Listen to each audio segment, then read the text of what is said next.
Hello, my name is Anneta, and this is PEPELT, and the book of the month, Hug Me. Of course, we started, as always, showing the cover of the book and asking questions. What is it? Is it a boy or a girl? How does he or she feel? Why? Do you think the cactus feels this way? Where does it live? Well, in the desert, so you could, if you want, you could continue the topic of the deserts, probably focusing also on the needs of the cacti, because many children have cacti in their houses, in the pots. I use the book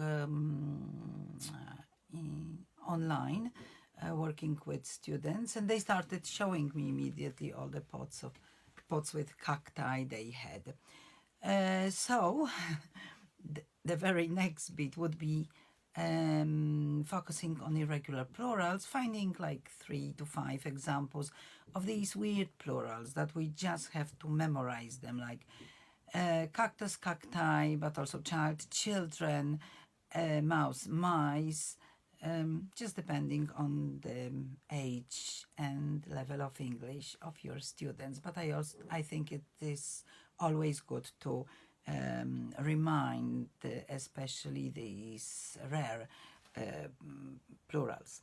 Later, focusing on again on the title, I asked children if they remember the book Hug, which is one of the first books I usually do in September when they come to school in grade 1. So that somehow related to the types of hugs that we give. So a bear hug, a side hug, a group hug, different types of hugs. And from there, we, because on the 26th of May, there is Mother's Day in Poland. So from there we went to a poem. And the poem I found on the internet is called Let's Hug. There's a hug to say I love you, and a hug to say goodbye. There's a hug to say how are you, and a hug to say we tried. There's a hug to bond the friendship, and a hug when the day is through. But the hug I love in all the world is the hug I get from you. So another idea is to make an art activity and stick a poem inside, draw yourself, and give it as a present to your mommy. Coming back to the book, we read the book, and then a follow-up activity could be asking children to write, to draw what Camille and Felipe could do together. Here is an example. Of course, it's beautiful and colorful, but I do not have color printer, so mine is black and white.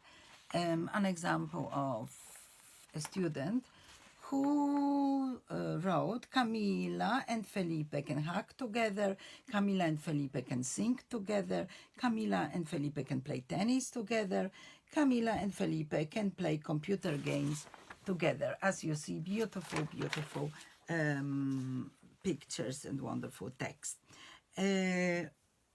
For students who are a bit more advanced, both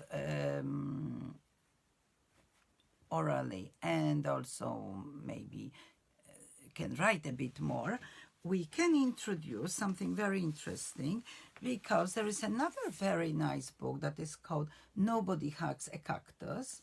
And here a cactus, as you see, is very, very different. So if we ask students to compare these two characters, kind of childish and very nice and quite delicate Felipe, who wants to find someone to hug and he's so nice, he's so also so desperate to get the hug, while we have Hank, who also wants a hug, but his attitude is completely different.